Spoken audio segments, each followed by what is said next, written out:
Ladies and gentlemen, in the red corner, hailing from the state of Nevada, representing the Steam and Wise Guys, it's the always feared Vegas Odds Maker. And in the blue corner, the crowd favorite from South Florida, Marc Winning Picks Lawrence. And now, let's get it on! Against the spread, Winning Picks with Marc Lawrence.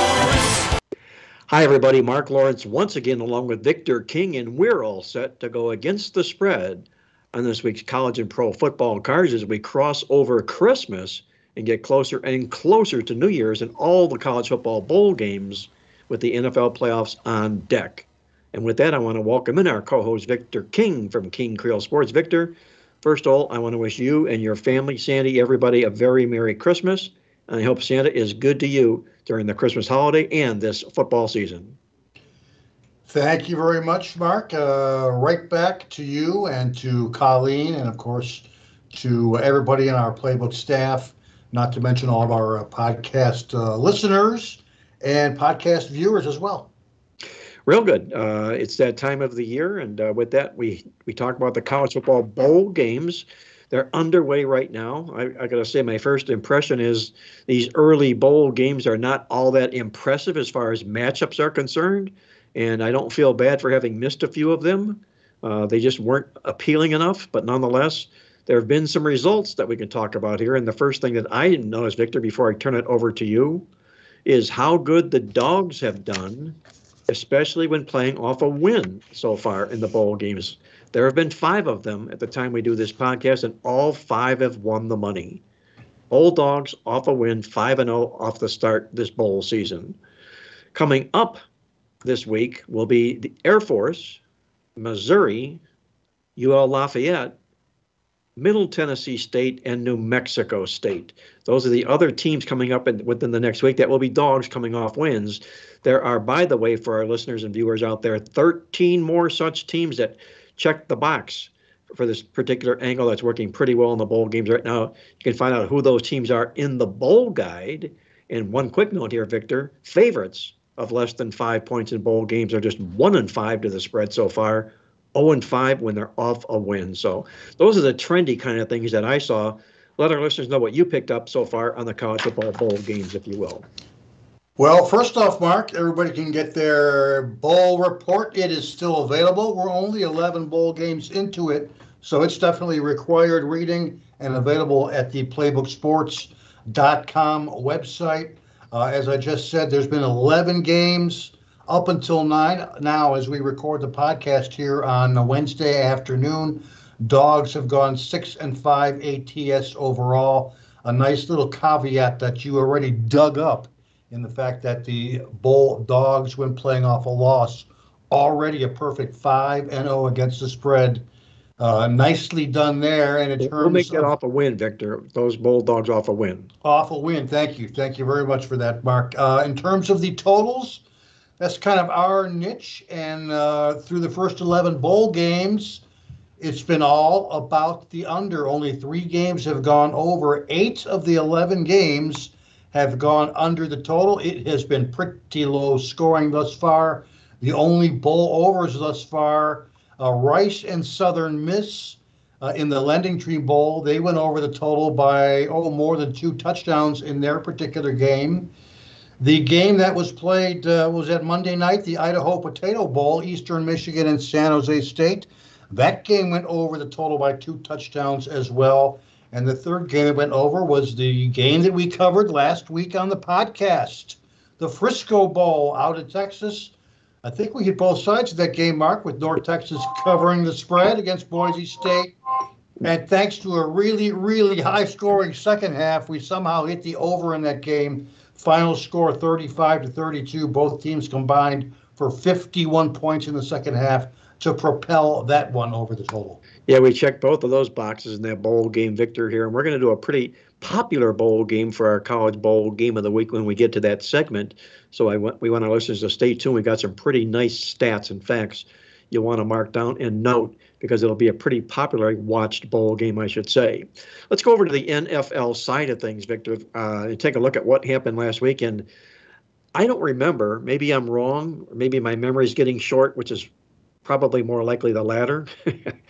I've never remember seeing so many dramatic finishes in my life than I witnessed last week. Now, whether they were reversals in bowl scores, reversals against the spread, whatever they happen to be, every game it seemed had its own story about them. You can take a look at. I'm going to call out the fact about Tom Brady, the Tampa Bay Bucks, and how they blew a 17-0 lead at the half, or just approaching the half. They kicked the field goal rush before, and then he comes out in the third quarter and throws 4 interceptions, which lead to 31 unanswered points for Cincinnati.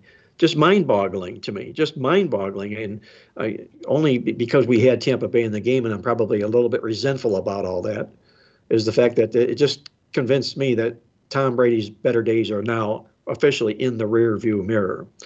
But that's kind of what I saw out of the NFL football card last week. What did you pick up on, Victor? I would definitely agree with that. One of the wildest weeks in NFL history. You had a team eclipsing the most points at halftime in NFL history as the Vikings came back from, a 33-0 deficit at half, all the way back in that Saturday win over the Atlanta Falcons, who have now benched Matt Ryan again. Yep. And Nick Foles will be getting the start this week for the Indianapolis Colts in their particular game. 12 of the 15 games in Week 15 were decided by only one score, and all 15 games were decided by 11 points or fewer. That's prior to the Monday night game. Those both tie the record for the most in a single week in NFL history. And in this upcoming week, it could be where we could very well see that every single outdoor game in the NFL could be affected in a negative way by Mother Nature. We're talking about basically the entire league except for the dome home teams.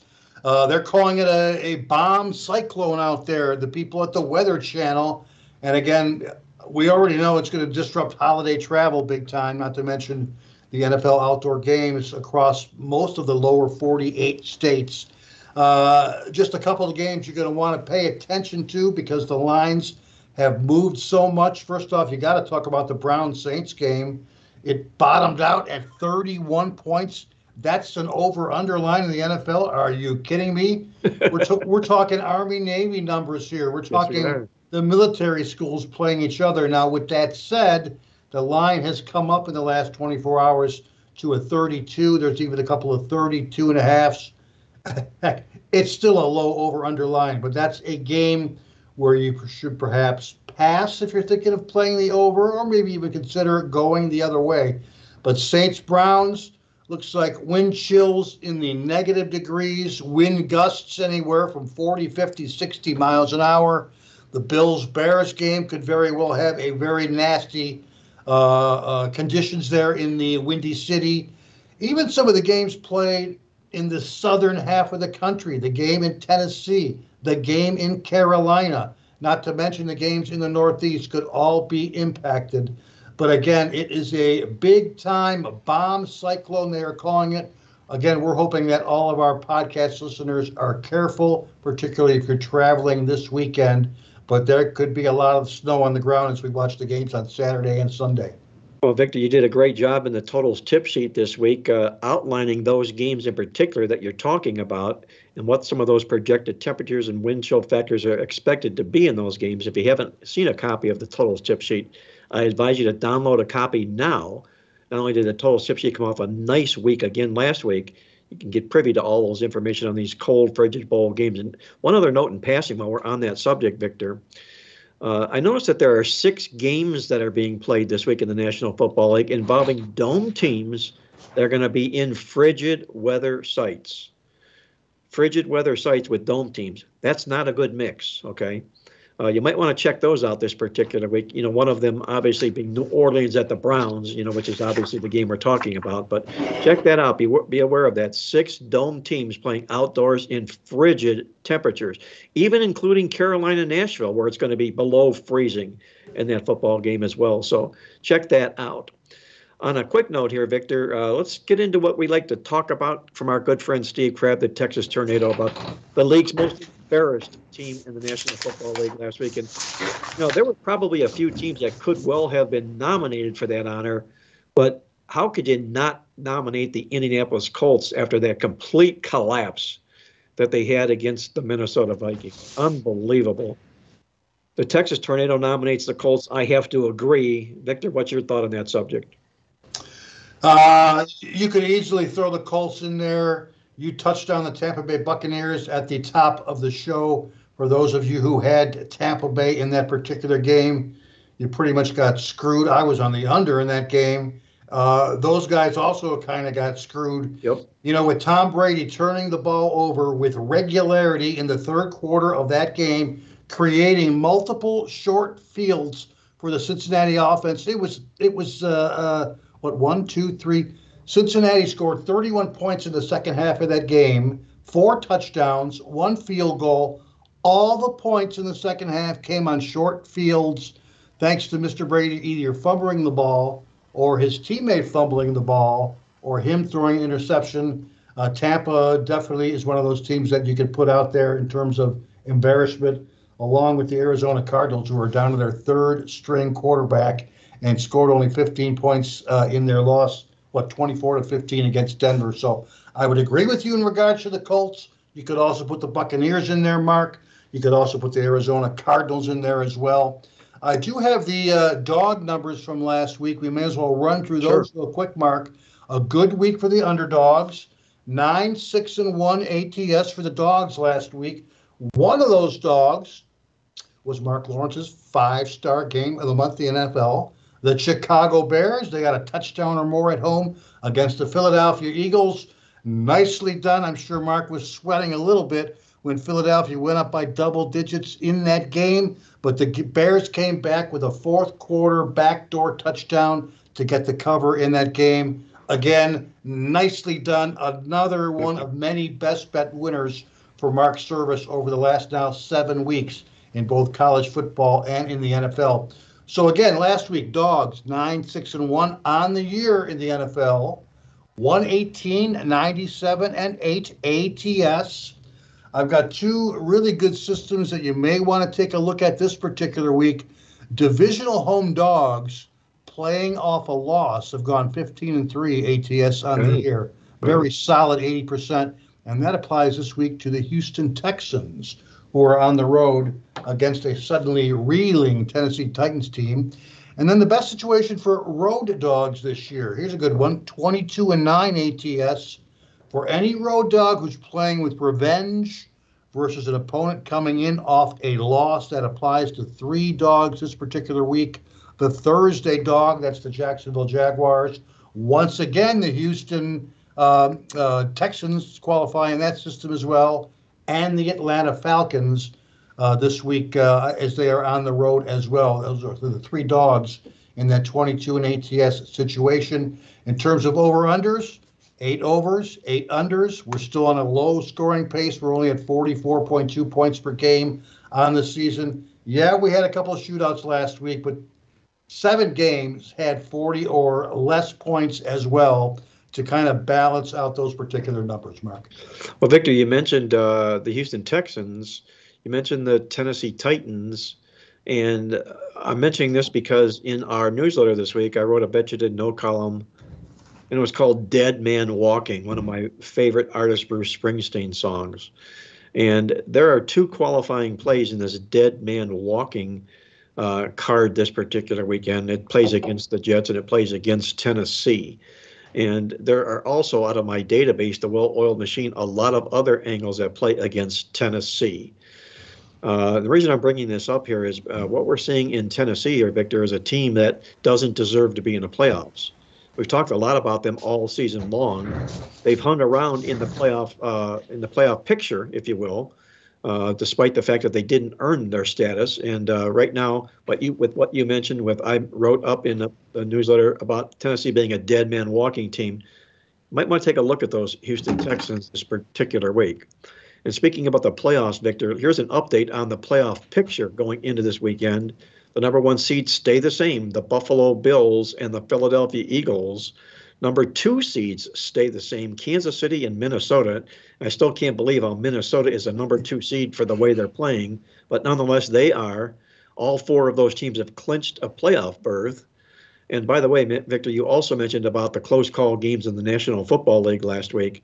It should be noted that Minnesota is a perfect 10-0 against the spread in close call games this year. They've been in 10 football games that are close call, one-score games, and they've won them all. Minnesota Vikings. So very fortuitous, I'd say, the Vikings this football season. The number 3 seeds, the red-hot Cincinnati Bengals and the San Francisco 49ers, who are also the other team in the NFL that has clinched a playoff berth. Checking in at number 4, the Tennessee Titans and the Tampa Bay Bucks by the gift of grace of the rules of the National Football League only, because they don't deserve to be there, neither team. The number 5 seeds, the Baltimore Ravens and the Dallas Cowboys, who, by the way, although they're the number 5 seed, Dallas has clinched a playoff berth. They're going to be hosting Philadelphia in a big football game. We're going to talk a little bit about that later on in the show. Number 6 seeds, the LA Chargers and the New York Giants. And the number 7 and final seeds, Miami and Washington, with a lot of company breathing down their necks. This is going to go right down to the wire here. And in fact, you can go 14 deep as far as the seeds are concerned. There's been very few teams that have been eliminated so far. We'll see a lot more of this particular week, but right now these teams are clawing and hanging around, if you will, to see exactly if they'll finish in the playoff picture. You're tuned in to Mark Lawrence Against the Spread, the nation's most popular sports handicapping talk show. I'm visiting with Victor King from King Creole Sports, and we're going against the spread on this week's college and pro football cards. And Victor, what do you say? Let's hop it over to the bowl games. Let's take a trip out to Hawaii for one of our favorite bowls, the Hawaii Bowl, which this year will take place on Christmas Eve, December 24th. This bowl game has been canceled each of the previous 2 years, but by the grace of God, they will play this year. I don't see any COVID entering the picture this particular year. So, Victor, how do you see the Hawaii Bowl with Middle Tennessee State and San Diego State shaping up Christmas Eve?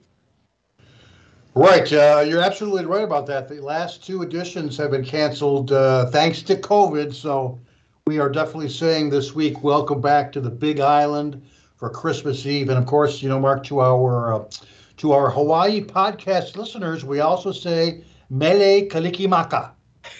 And, of course, Merry Christmas in Hawaii, Mele Kalikimaka. Now, 6 of the last 8 Hawaii Bowls have been double-digit blowouts. I'm sure Mark will have something to say about that in his side play portion. Middle Tennessee State and San Diego State, the game opened at 47.5 in terms of the over-under line. It has gone up. It's anywhere from 49 to 49.5 as we record the podcast here on Wednesday afternoon. They're kicking it off out there in Hawaii, at 8 o'clock Eastern time. And on the season, Middle Tennessee State, 6-5-1 over-under. The average line in Blue Raider games has been 57.6. The average combined points, 57.0. Basically right on the number and pretty much a dead even over-under team on the season.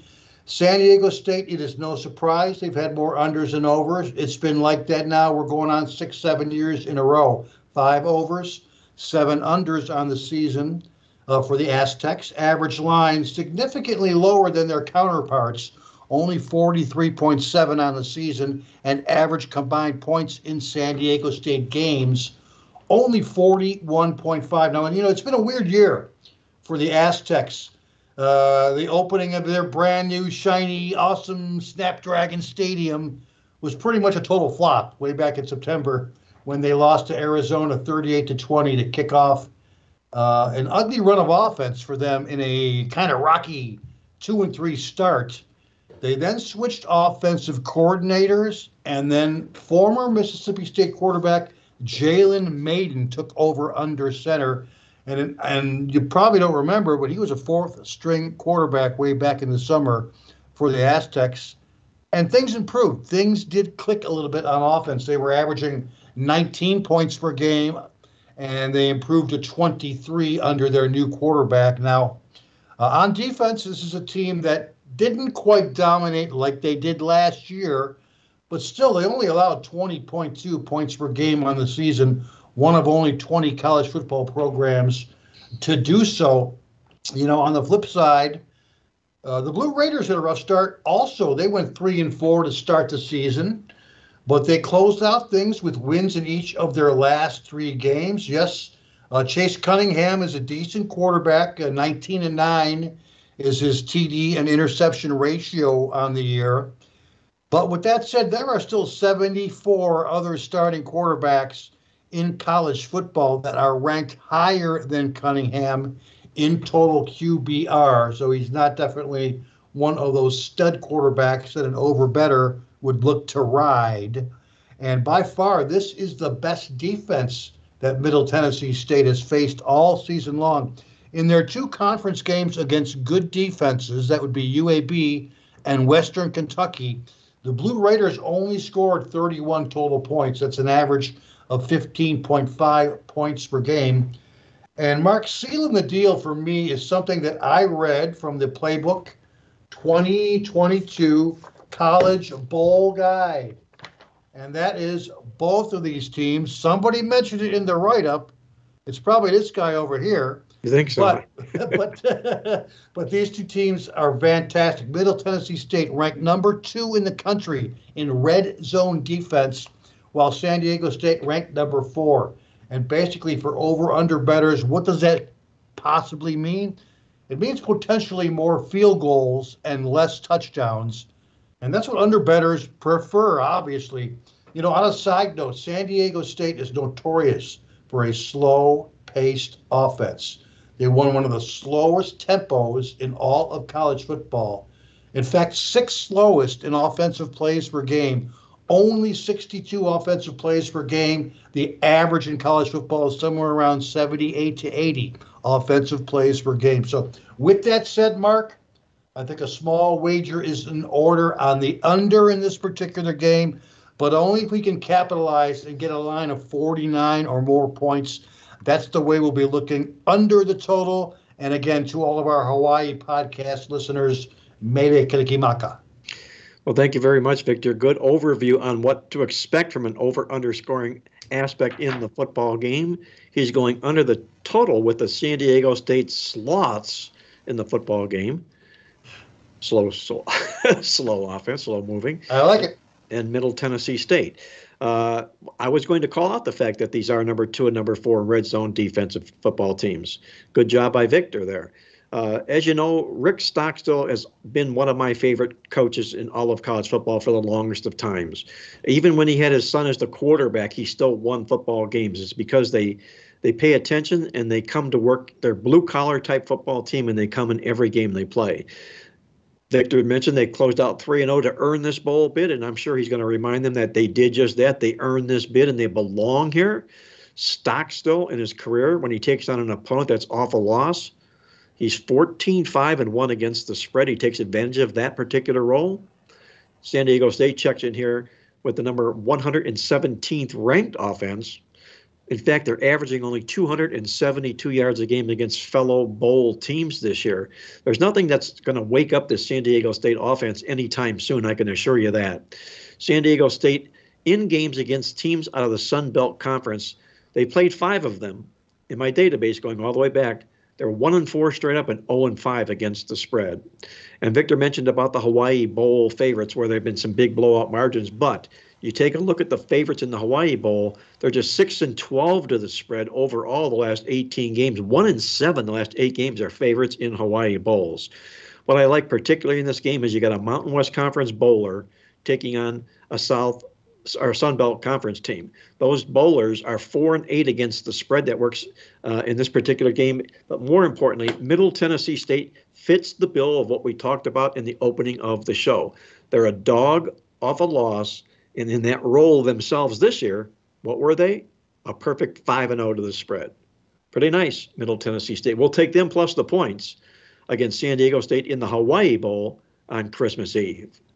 You're tuned in to Mark Lawrence Against the Spread, the nation's most popular sports handicapping talk show, along with Victor King, as we go against the spread in this week's college and pro football cards. And speaking about pro football, Victor, let's do our National Football League game on what has to be the game of the week in the National Football League this week. The Philadelphia Eagles traveling to Dallas to take on the Cowboys in what could well be a preview of the upcoming football playoffs in the National Football League. Victor, how do you see these two division rivals slugging it out on Sunday? I'm excited. Saturday, I should say. I'm sorry. I'm excited about this game, Mark. Despite the fact that the line has moved significantly, I am on the over in this particular game with the Eagles and the Cowboys. Now, again, the over-under line, the side has moved Philly +1 to about +5.5, +6 points. The over-under line has gone from 50.5 down to the current number of 46. So with that said, we can assume that quarterback Jalen Hurts of the Eagles is worth about 5 points to the point spread and about 5.5, maybe 6 points to the over-under line. And I'm going to make a wager on the over now that we've got a little bit of value in the fact that our favorite backup quarterback in the entire league will be going. In fact, some of the sharps out there, Mark, are saying that Gardner Minshew is good enough to start for many quarterback dysfunctional teams right here and right now. He's made 22 career starts thus far.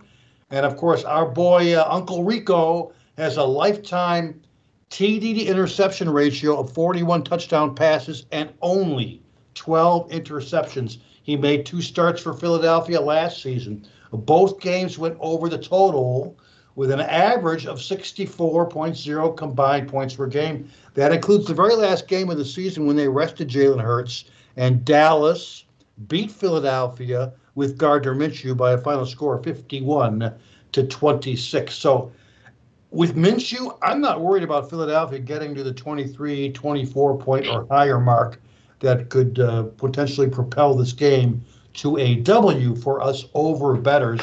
We already know that in the last 4 meetings, this Philadelphia-Dallas series has gone a perfect 4-0 to the over, with a nice gaudy average of 59.0 combined points per game. I've got some database numbers that also point to this game going over the total despite the quarterback switch. The fact that this is Philadelphia's 3rd straight road game in a row. This has gone 15-3 over-under, dating back to the last 20 years. Divisional underdogs in their 3rd straight road game when the over-under line is greater than 38 points. Last week, of course, we talked about the Eagles on the road against the Chicago Bears. They were heavy road chalk. And it's a big-time lines change this particular week. A role reversal is what they call it. In the last 4 seasons, NFL underdogs of less than 7 points who were road favorites of 8 or more in their last game, a perfect 7-0 to the over. Meanwhile, if you read our totals tip sheet or what we talked about last week on the podcast, Mark, you already know about the season's high-scoring tendencies in a low-scoring season in indoor games. Yes. Dome favorites have now gone 24-1. That's 20 overs, 4 unders since week 2, when the over-under line in these games is 44 or more points. Wow. We'll close the play with a search for any in-division over-under tendencies. We create a subset in our database of all NFC East divisional games. And what do I got here? NFC East division games in which the home team is favored, like Dallas, have gone a perfect 8-0 to the over in the last 2 seasons when the over-under line is greater than 41 points. Average margin plus 10.9 points per game. There you have it. I'm loving the value at the current number of 46. Mark, we're going over the total. Despite the fact that Jalen Hurts is not in the game, it's going to be Uncle Rico and the Philadelphia Eagles making things difficult for the Dallas Cowboys this week, and we're playing over the total. Victor likes that well-lit scoreboard at Jerry's World on Saturday in the big showdown game between the Cowboys and the Eagles to get over that total. Victor mentioned earlier this year that the Eagles did defeat Dallas at home 26-17. They own that one edge, if you will, that mental edge in this football game. They want to keep it, especially being the number 1 seed in the NFC conference coming in here. I also want to mention this is the first time this year that the Philadelphia Eagles will dress up as an underdog this football season. They've been favored in every game they played. Now they're taking a healthy amount of points, something close to a touchdown come kickoff time. That's very, very notable, noteworthy. Gardner Minshew, Victor mentioned the backup quarterback comes in this game. I'll say this, yes, he struggled in his last 9 starts. He's only 1-8 straight up and 2-point spread covers. But in his career as a division dog, Gardner Minshew has cashed 5 out of 7 times, including a perfect 4-0 when he's a dog of 5 or more points in division games. The Dallas Cowboys check in here with a horrible record in games as home favorites when they limp home off a loss. They're despondent. They just can't get themselves back up. They can't do anything about it. They're just 25-1 against the spread in this particular role. Dak Prescott comes in here, the quarterback for Dallas, with the most interceptions in the league over the last 8 games. He's the interception leader thus far this year in the National Football League, and you cannot turn the football over against the Philadelphia Eagles if you expect to beat them. And in fact, I did this study on Dak Prescott in games in his career with the Dallas Cowboys, when he's been involved in games where he has had more turnovers than touchdown passes in those games. The Cowboys are only 6-12 in those football games. You've got Dallas here just 4-8 straight up, 2-10 to the spread at home in the series in games when Philadelphia owns the better record, which obviously they do coming into this football game. I'm going to wrap it all up with this comment here that Philadelphia is the number 2 team in the National Football League this season in rush attempts per game. They rush at an average of 33.3 attempts per game, number 2 in the National Football League. And I realized a lot of that was with Jalen Hurts, but I don't see that changing in this football game here. They're not going to ask Gardner Minshew to fill the airwaves up here. You can trust me, believe me on that. They're also the number 4 team in the NFL in rushing offense, averaging 158 rushing yards a game. Give me the points with the better team here, the Philadelphia Eagles, for my side in this football game. You're tuned in to Mark Lawrence Against the Spread, the nation's most popular sports handicapping talk show. And it's time once again for one of our favorite segments on the show as we hop out to Las Vegas to get the Vegas vibe from our good friend Andy Iskoe from TheLogicalApproach.com in Las Vegas. Andy, I'm going to ask you how you're doing during the holidays, getting ready for the postseason coming up here in the National Football League and all the bowl games. I know they're keeping you busy these days, this time of the year. Well, Mark, they certainly are. I was up until, probably about 2 a.m. Pacific time this past evening, working on getting out some bowl information for my newsletter and all that. And I think we'll have some more of the same over the next week or so before things finally settle down, especially with the start of the NFL playoffs and the conclusion of the college season on January 9th with the winners of the 2 semifinal playoff games meeting head-to-head. As far as first I'd like to wish everyone a very happy holiday season. And with the 11 games on Saturday in the NFL, I'm hoping when you wake up on Sunday morning, you find winning tickets in your stocking and not lumps of coal. So let's have a successful start to what will be an early big schedule in the NFL. That will have, of course, the 3 Christmas Day games and the 1 Monday night game to conclude. It's hard to say. Week 16 already. Unbelievable. The season has flown by. Unbelievable. Week 16 in the National Football League. Where has the time gone? It's unbelievable, as Andy mentions here. Andy, as we always do, and by the way, your newsletter I got a copy of with your college football voters. A great job doing just that. It's a really, really a great read. And I encourage our listeners to get a hold of Andy Iskoe at TheLogicalApproach.com to check out everything he's got contained inside of his outstanding weekly football newsletter. Andy, with that, let's take a look now at what we've been doing every week throughout the season on the show here, the Las Vegas contest, the Big Boy contest in Las Vegas, for an update of how things are going in Vegas as we head into Christmas weekend. Sure, Mark. Well, as we usually do, we start with the classic contest that's been around for, about 34 years, 35 years, and that's the Westgate Super Contest. That's the one where you pick 5 games against the point spread.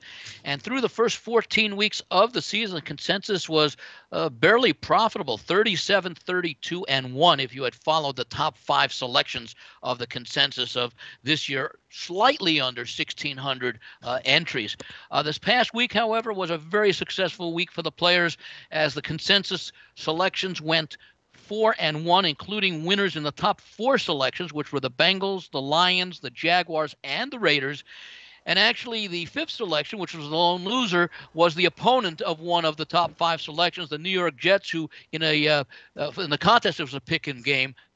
They lost by 3 to the Lions at home, and so 4-1 brings the season-to-date record to 41. 33-1 works out to a 55.3% winning percentage. Through the first 15 weeks, as we close in, just three weeks remaining, meaning a total of just 15 picks to decide who's going to cash and win this contest. 2 contestants are tied for the lead with 52.5 points, and that's 1 point better than one contestant who is in second place, actually in third place with the 2 tied for the lead, 51.5. And it goes steadily down to the point where there are 10 contestants tied at 47.5 points, which is 63.3%. I note that because the contest pays the top 30 and ties, and we've got a total of 37 contestants currently in the money. And those hitting 63.3% or 47.5 points or better are going to be in position right now, or are in position right now to cash. We'll see how that falls out over the following 3 weeks.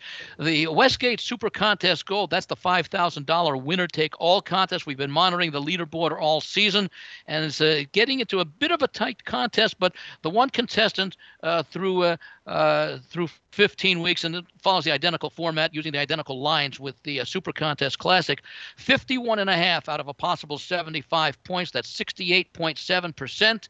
That's good enough right now for a 2-point lead over one contestant with 49.5. Actually, there are 4 contestants between 48 and 51.5, and then there's a drop-off of 2.5 points to 4 contestants at 45.5. So they would have to have really an outstanding final 3 weeks to have a chance to win the one and only prize that will be $400,000 this year as a result of 80 entries. And of course, the top 4 are still in contention, although that number 1 contestant with a 2-point lead in pretty good shape. If you figure that over the final 3 weeks, the leaders in this contest might go something along the lines of maybe 11-4 or 12-3. So that's what those trailing contestants face. We look every week at the Golden Nugget contest. That's the contest where you make 7 selections per week, and it includes both college and pro games. And there are 128 entries this year. The contest pays the top 20 and ties with places 1 through 10 making money, 11 through 20 getting their $1,000 entry fee refunded. Right now, the one contestant leader is at 65%, which is 61.9%, and that is a half point ahead of 2 contestants and 1 contestant further behind at 64 points. The contest, as I mentioned, pays the top 20 plus ties. Currently, there are 21 contestants in the money to collect, and that would take a total of 60 points or 57.1%. If you're looking for the people who are going to make money, I mentioned they pay the top 10 and ties. Right now, there are 11 in the top 10, and those contestants who would be making a profit on the contest are hitting 59.0%. We get now to what has become the 2 most popular contests in terms of entry fees and prizes and participation, and that is not the entry fees necessarily, but the number of entries, the participation. That's the Circa Millions and the Circa Survivor. Looking first at the Circa Millions, fashioned right after the Westgate contest, 5 picks a week. Again, monitoring the top 5 picks in the consensus. We're looking at through 14 weeks, 36, 30, and 4. That's 54.3%. The contestants, the top 5 selections this past weekend, week 15, went just 2 and 3. The winners were the number 1 selection, the Cincinnati Bengals, and the number 5 selection, the Detroit Lions. Those were the 2 winners. The 2 losers were the Bills laying the points but not covering against winning and covering, but not covering against Miami. The Panthers losing outright as 2.5-point favorites to Pittsburgh, and the Vikings coming from way behind to tie and ultimately win the game by a field goal, laying 3.5 against Indianapolis. And Mark, I don't know how far your memory goes back or mine, but you'd have to think if Minnesota scored a touchdown on that overtime drive that won the game, that might have been the worst bad beat in the history of bad beats. It'd be very difficult to top top that. Andy, it was like watching the bridge over the River Kwai collapse, is what it In was. slow motion. Yes, exactly. Anyway, that 2-3 result for the consensus brings the year-long results, the season-long results, to 38, 33, and 4. That's just 53.3%, barely above the break-even point where the Westgate contest was after last week. Now, this contest pays the top 100 plus ties share in the prize pool of $6 million. It's a $6 million prize pool, I believe, or maybe $4 million. The winner gets $1 million first place prize. One contestant leads the contest with 53.5 points. That's 71.3%.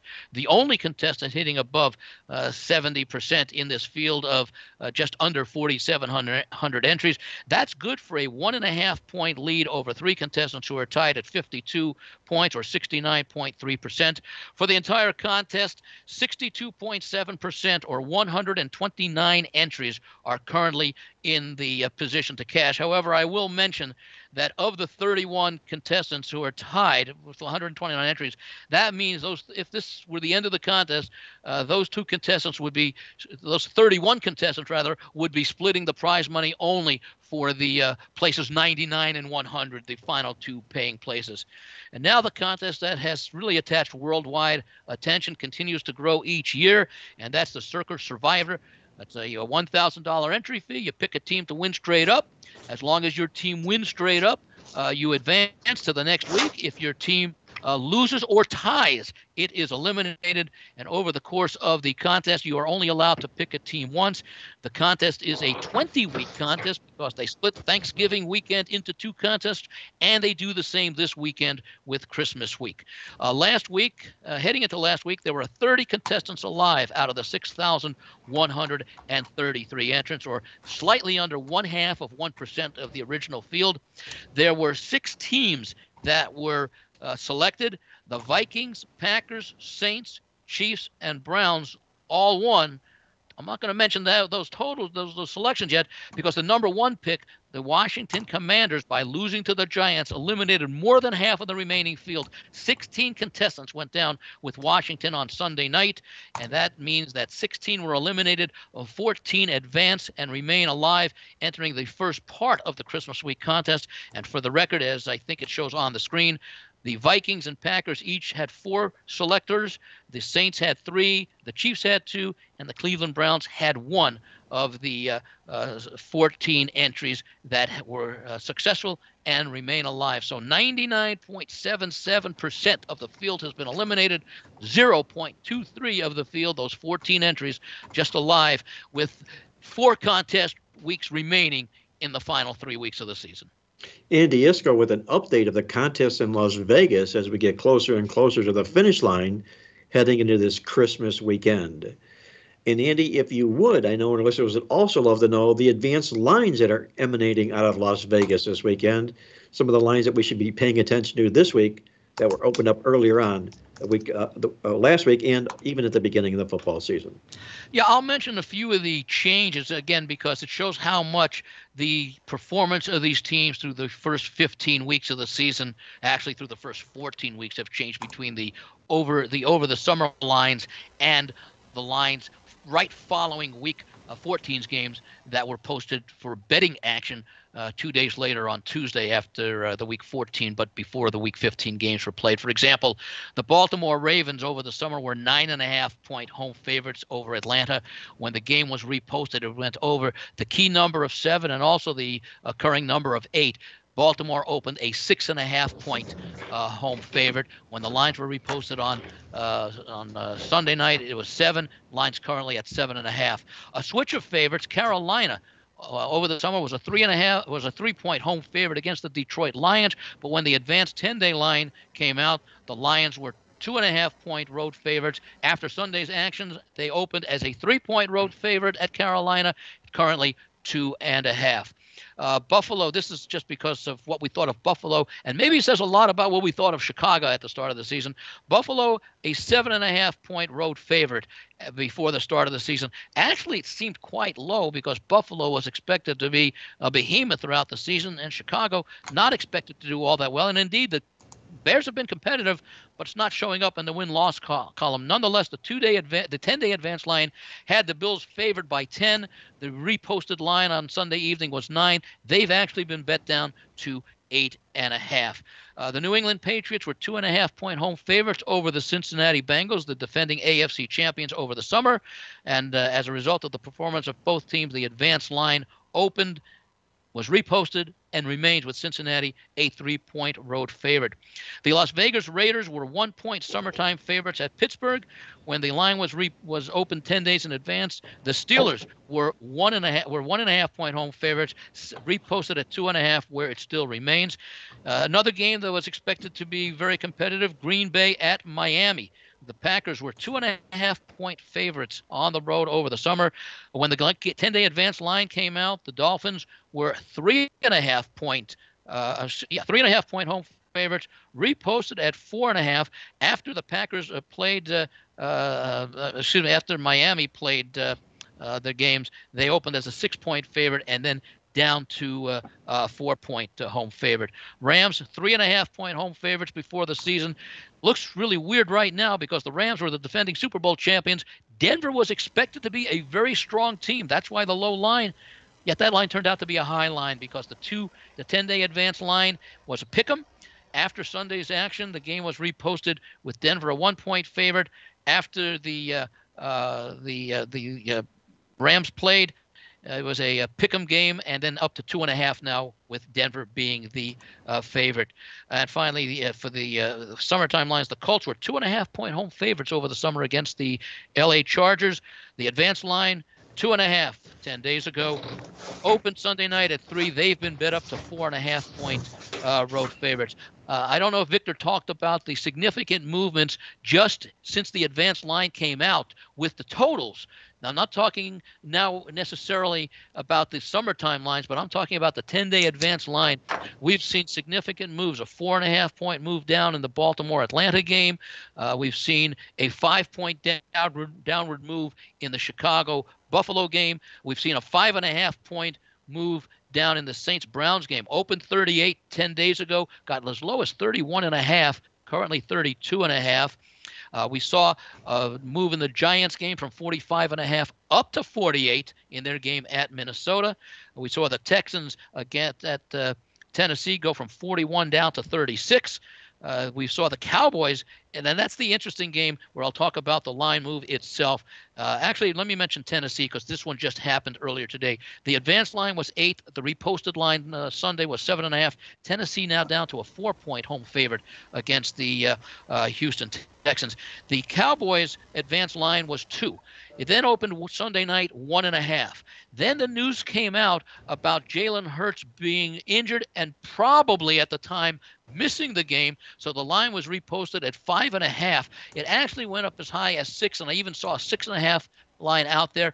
Now the word is that Hurts may play. Now that may just be a smokescreen, and Gardner Minshew is expected to be the starter all along, but that caused the line to go back down towards the 5.5 where it currently is. So that's one of the more unusual moves. But the total move is interesting because that also occurred as a result of the Hurts injury. It was 50.5, and it's now down to 47. So again, the expectation remains more likely than not that Hurts will not play in the Saturday game. That extra day, if they had played on Sunday, might have made a difference.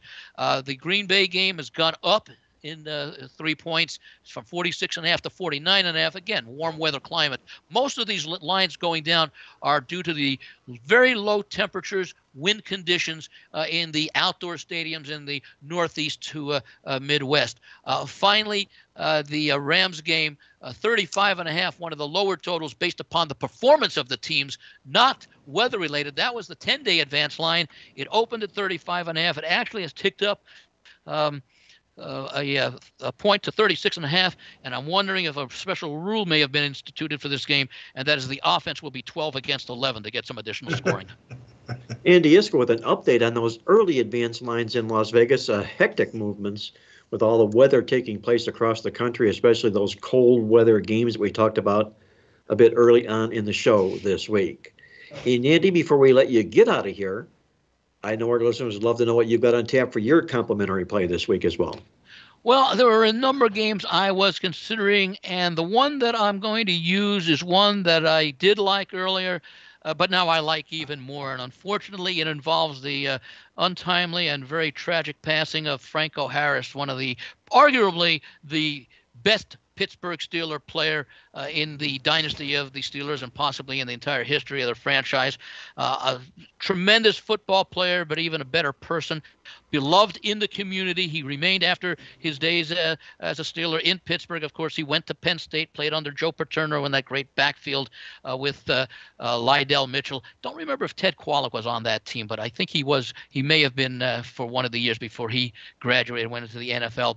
But I like this game even more. I expect, obviously, a tremendous emotional effort from the team and from the fans. And in fact, the really tragic part, the sad part about this is that he's passed away 2 days before the 50th anniversary of the Immaculate Reception, which the NFL has been promoting as a tribute all season. I think they're debuting the tribute film, The Football Life on Franco Harris, on Friday night.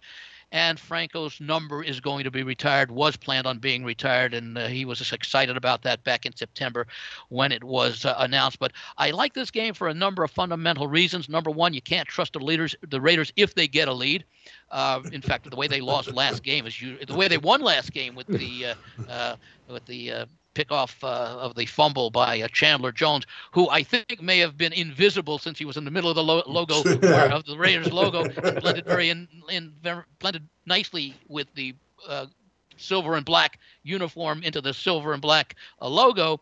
The Raiders usually lose those kind of games, but this is a Pittsburgh team that has played extremely well. Mark, I know you know it. You may have pointed it out earlier.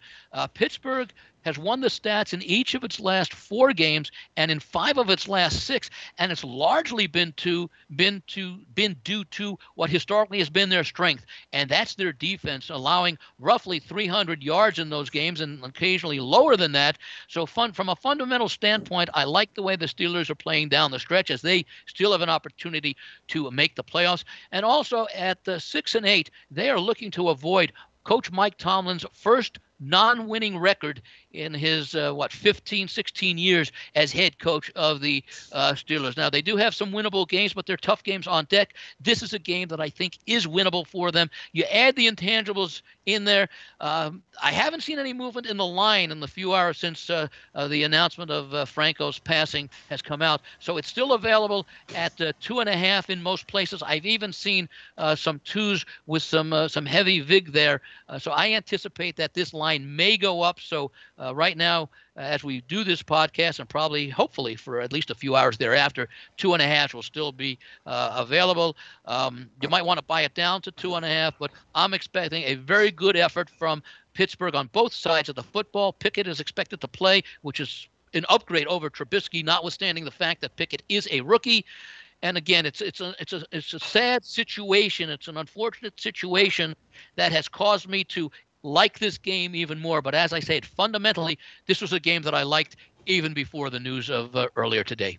Well, Andy Iskoe on the Pittsburgh Steelers, and what might be one football game dedicated to the sudden passing, if you will, of Franco Harris.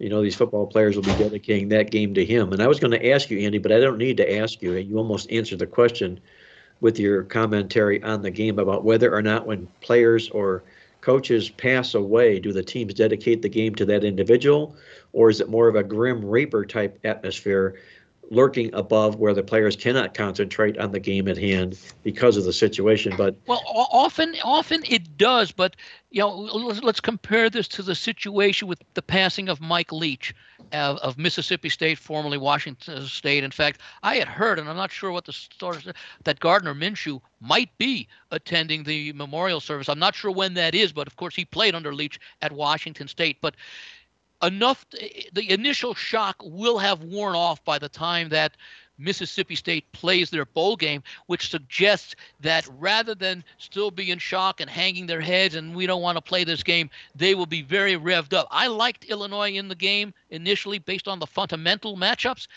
I'm not sure I can play them. I might end up certainly looking at Washington State in the first half of that game.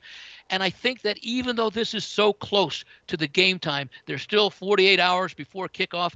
I think the players and the organization will process it. And the fact that this was going to be a Franco Harris tribute anyway because of the Immaculate Reception and the retirement of his jersey, that there will be enough time that will overcome any lasting effects of the shock and say, we've got a chance right now to do what we were going to do anyway.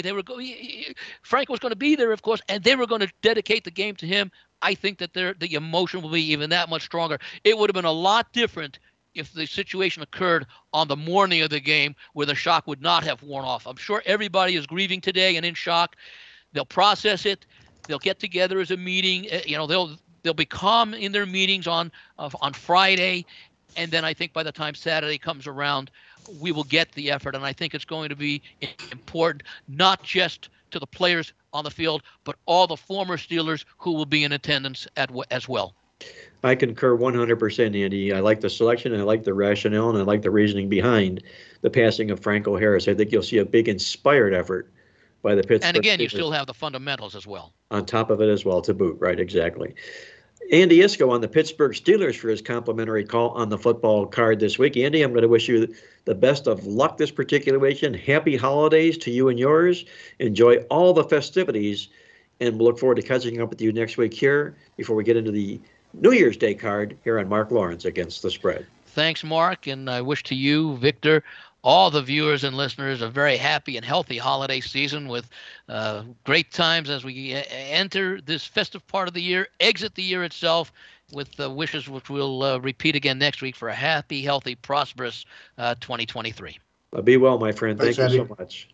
Thanks, guys. That was Andy Iskoe joining us from TheLogicalApproach.com in Las Vegas with a great overview on the contest in Vegas, the advanced lines, and a complimentary play, if you will.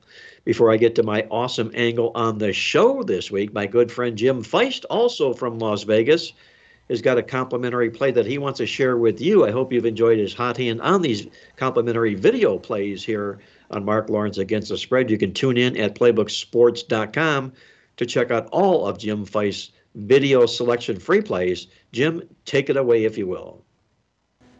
Hello, everybody, and Merry Christmas, Happy Holidays, and a wonderful new year ahead of us, healthy and happy for everybody. Last week in the NFL, some of the craziest finishes, turnarounds, 33-0, you lose the game.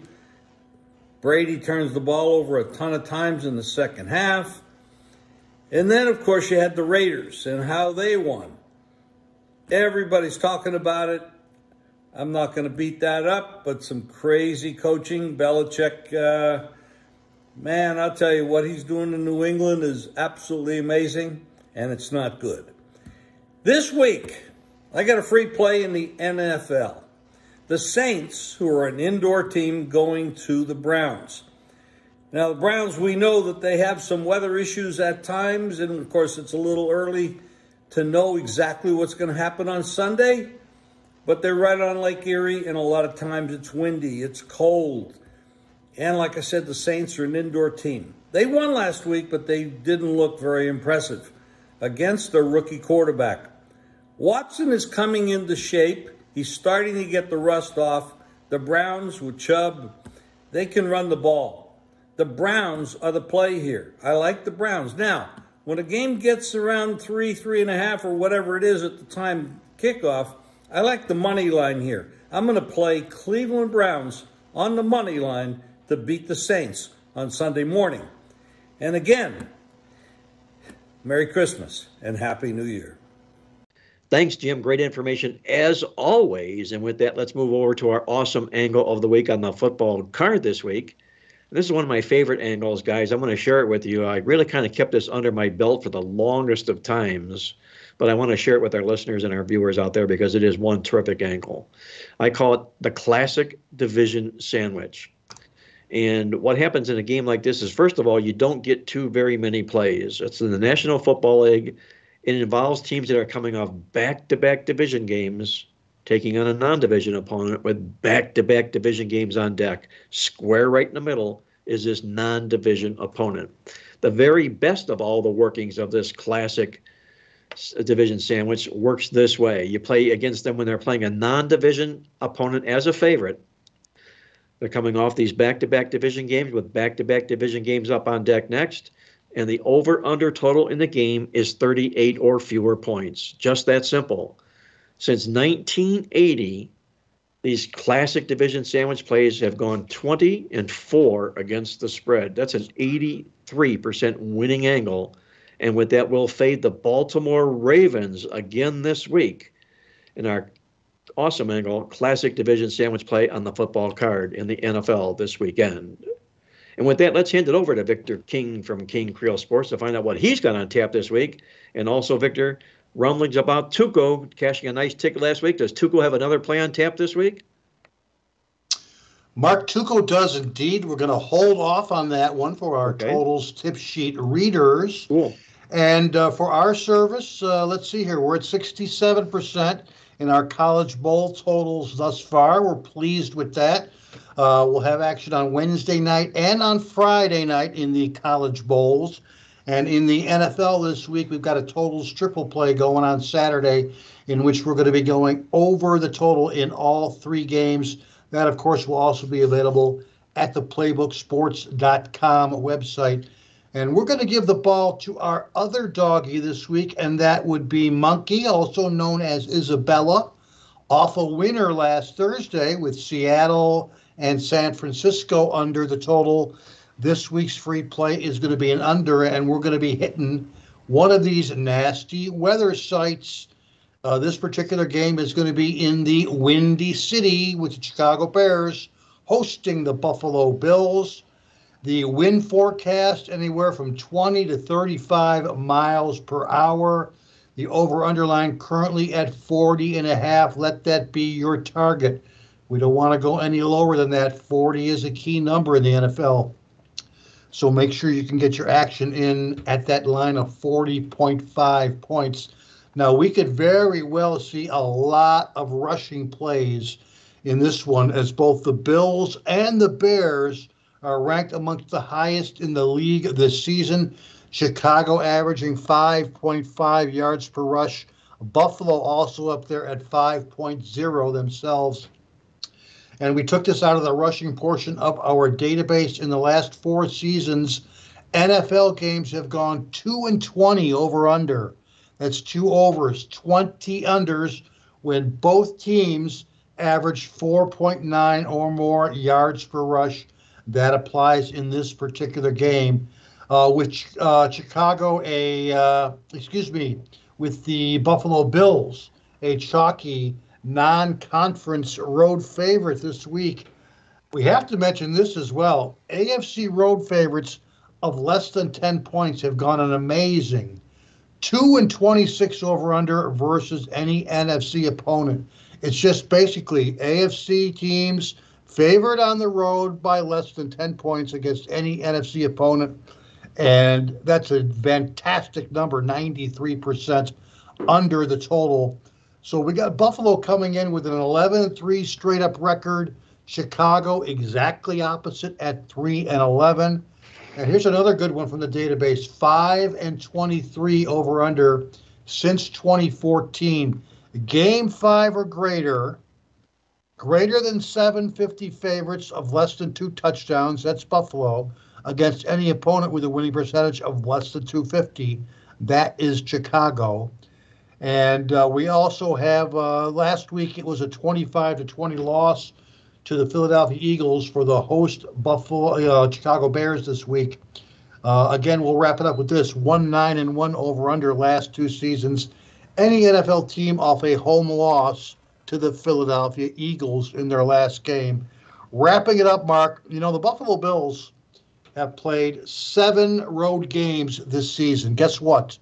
All 7 of them have gone under the total. Wow. The average margin of minus 9.3 points per game. There's no way we're going to be fading that. Yes, the Buffalo home games tend to be a little higher scoring, but again, on the road this season, 0 overs, 7 unders. We're playing the Bills and the Bears under the number of 40.5 points.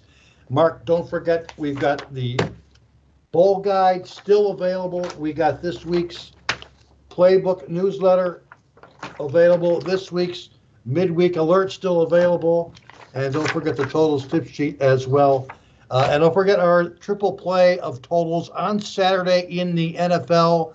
That's what we have planned. I'm sure Mark's got a big weekend in store as well. Victor, all I can tell you is I'm glad I wasn't standing on a ladder when you gave us that Buffalo stat, because I would have fallen off the ladder. That's unbelievable. Let me see if I marked this down correctly. Correct me if I'm wrong here, but what we've got in is any AFC single-digit road favorite against an NFC team. Simple. Wow. 2-26 over under. Unbelievable. Unbelievable. That's from Victor King, our 4D database guru, finding that gem inside the database. Mark that down, guys, for this particular weekend with a little bit of added whipped cream on the pie, just given the fact that Buffalo, as Victor mentions, has gone under all 7 road games this football season. And be sure to get on Victor's triple. You call it a triple. What's your top total play, Victor? I'm sorry, one more time. Triple play of totals. There we go. I like that. Triple play of totals this weekend at playbooksports.com. You can log on, pick those up for the weekend just in time for all of your Christmas holiday football games this weekend. Before I get to my complimentary play on the football card this week, as Victor mentioned here, I've got a big week on tap this week.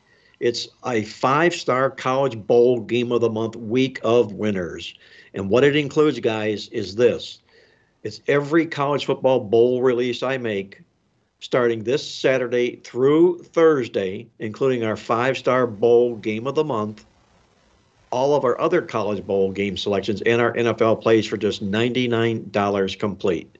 You can pick it up online at playbooksports.com or give our office a call toll-free for the 5-star college bowl game of the month, week of winners, at 1-800-321-7777.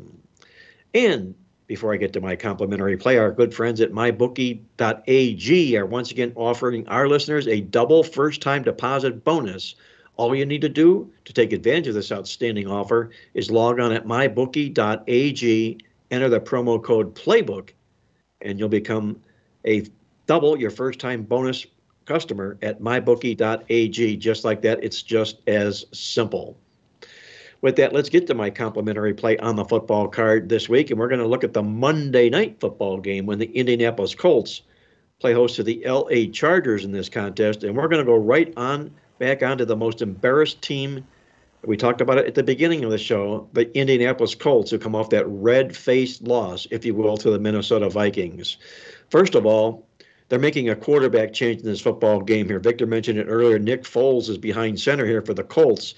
And if you look at Foles' record in his career in the National Football League, he's been outstanding as a home underdog in this particular role. What you have here is a home dog with the better defense playing on a Monday night football game. That's where the better defenses really shine on Monday nights. Enter the LA Chargers coming to this football contest. They're back in the playoff picture. From what we reviewed on our current playoff picture standings they're right now, they would qualify if the playoffs began this weekend. And they know they've got 3 losing opponents for their next 3 football games on tap. The Chargers, look at that. They're on easy street, man. We're in the playoffs now. We've got 3 losing opponents. Let the playoffs begin. It's not going to be that easy this Monday night. Mark it down. They have the worst yards per rush defense in the National Football League, do the Chargers. They're allowing 5.5 yards per rush. That bites every team in the National Football League when they dress up as a road favorite. You wrap it all up, hold your nose, get the clothespin out, and take the points with the Indianapolis Colts for my complimentary play on the football card Monday night. That's going to put the final wraps on this edition of Mark Lawrence Against the Spread. For our co-host Victor King from King Creole Sports, our good friend Andy Iskoe joining us from Las Vegas from TheLogicalApproach.com. Once again, this is Mark Lawrence reminding you to always to remember to bet with your head, not over it, and good luck as always.